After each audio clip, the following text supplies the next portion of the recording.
Europe में पिछले एक महीने में कोरोना के 55% केसेस की बढ़ोतरी हुई है। WHO यानी कि विश्व स्वास्थ्य संगठन भी ये कह चुका है कि मौजूदा वक्त में कोरोना का एपिसेंटर यूरोप बना हुआ है। और सिर्फ यही नहीं, जिन लोगों को वैक्सीन लग चुकी है उनमें भी ब्रेक थ्रू इन्फेक्शंस देखे जा रहे हैं।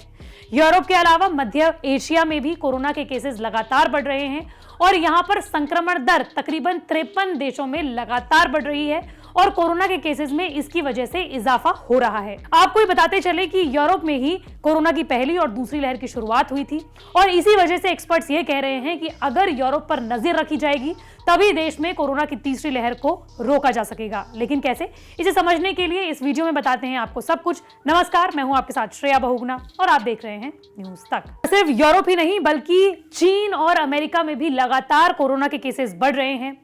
भारत में भी इस वक्त फेस्टिवल सीजन चल रहा है जो कि 2022 के शुरुआती दौर तक रहने वाला है। इसी के साथ साथ न तो लोग फेस मास्क लगा रहे हैं और ना ही सोशल डिस्टेंसिंग का पालन कर रहे हैं। लगातार सरकार इस वक्त चिंता में है।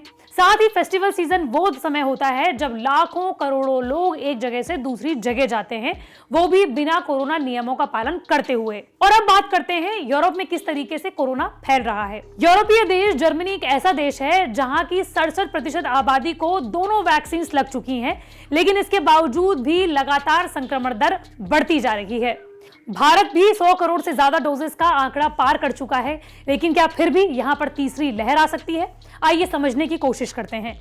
यूरोप में पिछले 4 हफ्तों में नए कोरोना मामलों की रफ्तार में 55% से ज्यादा बढ़ोतरी हुई है।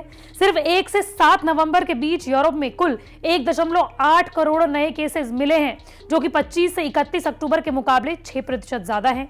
ये आंकड़े चिंता बढ़ाने वाले इसलिए हैं क्योंकि यूरोप की आधी से ज्यादा आबादी पूरी तरीके से वैक्सीनेटेड है।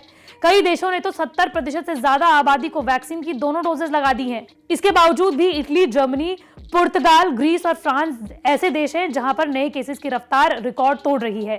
यही नहीं, यहां नए संक्रमण के सारे रिकॉर्ड टूट गए हैं। जर्मनी में 4 नवंबर को 37,000 से ज्यादा नए केसेस सामने आए। नवंबर के शुरुआती 4 दिनों में ही 616 लोगों की जान चली गई। अगर भारत के बारे में बात करें तो देश में अभी भी वैक्सीनेशन की रफ्तार कहीं ना कहीं धीरे है। अभी तक सिर्फ 22% आबादी को पूरी तरीके से वैक्सीनेट किया जा चुका है, लेकिन अभी भी 52% आबादी ही ऐसी है जिसको वैक्सीन की सिर्फ सिंगल डोज लगी है। हालांकि राहत की बात यह है कि अभी नवंबर के महीने में देश में हर दिन तकरीबन 12,000 के आसपास में केसेस रिकॉर्ड किए जा रहे हैं। लेकिन चिंता की बात यह है कि देश में जब भी कोरोना की पहली और दूसरी लहर दर्ज की गई है, वो दर्ज हमेशा फेस्टिवल सीजन के बाद ही की गई है। इस वक्त देश में फेस्टिवल सीजन चल रहा है।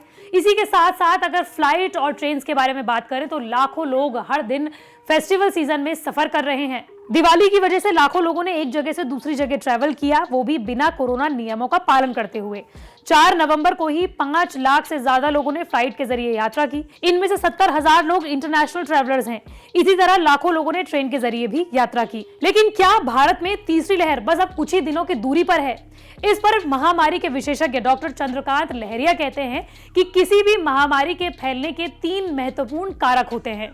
वो कारक होते हैं एजेंट, होस्ट और एनवायरनमेंट। एजेंट यानी कि वायरस जो बीमारी का कारण है। दूसरा होस्ट यानी कि बीमार होने वाला इंसान जो कि बाकी लोगों को संक्रमित कर सकता है। और तीसरा एनवायरनमेंट यानी कि आसपास का वातावरण। चंद्रकांत लहरिया के मुताबिक भारत में पहले से ही काफी लोग संक्रमित हो चुके हैं। इस वजह से लोग कोरोना वायरस के प्रति नेचुरल इम्यून हो चुके हैं। नेचुरल इम्यूनिटी हमेशा वैक्सीन की इम्यूनिटी से बेहतर होती है।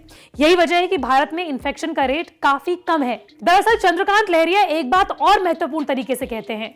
वो कहते हैं कि भारत और यूरोप में एक समानता यह है कि इस वक्त यूरोप में जो कोरोना वायरस का वेरिएंट डेल्टा वेरिएंट इस वक्त सबसे ज्यादा आतंक मचा रहा है, वो डेल्टा वेरिएंट दूसरी लहर में ही भारत ने देख लिया है और इसी वजह से लोगों में डेल्टा वेरिएंट के प्रति पहले से ही इम्यूनिटी दर्ज हो चुकी है।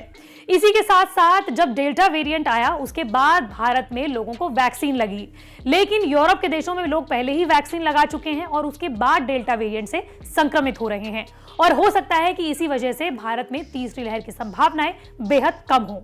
भारत में यूरोप की तरह केसेस बढ़ने की संभावनाएं काफी कम है क्योंकि दोनों जगह का एनवायरनमेंट बहुत अलग है। यूरोपीय देशों में सर्दियां बहुत तेज होती हैं, इस वजह से वो लोग बंद एनवायरनमेंट में रहते हैं।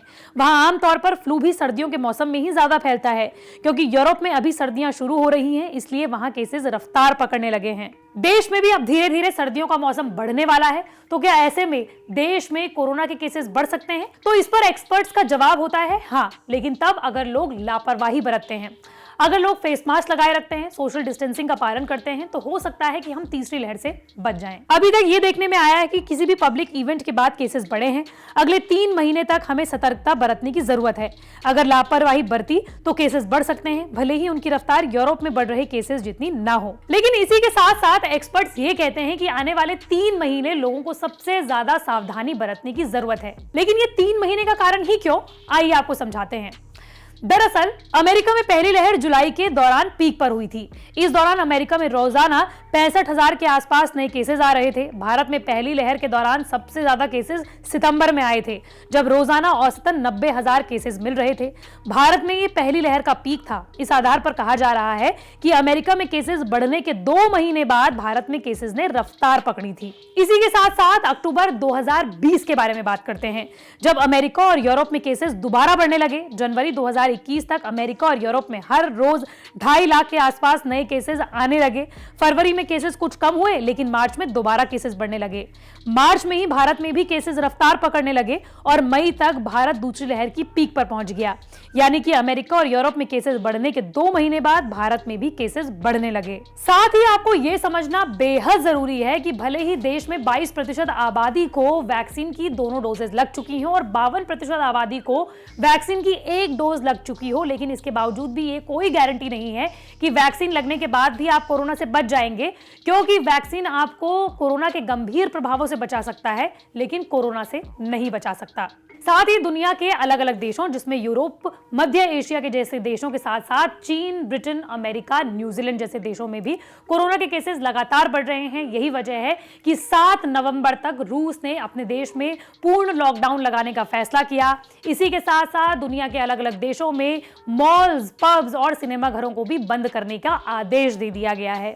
लेकिन अगर आप अभी से सावधानी बरतते हैं और अगर आप 3 महीने और सावधानी बरतते हैं, चाहे आपने वैक्सीन लगाई हो या ना लगाई हो, अगर आपने वैक्सीन लगाई हो या ना लगाई हो, आपको 3 महीने 3 चीजों का पालन करना है। आपको क्या करना है? आपको सोशल डिस्टेंसिंग का पालन करना है, फेस मास्क लगाए रखना है और अपने हाथों को बार बार सैनिटाइज करना है या धुलते रहना है। मंडे टू फ्राइडे में इसी तरह की वीडियो आप तक लाती रहूंगी।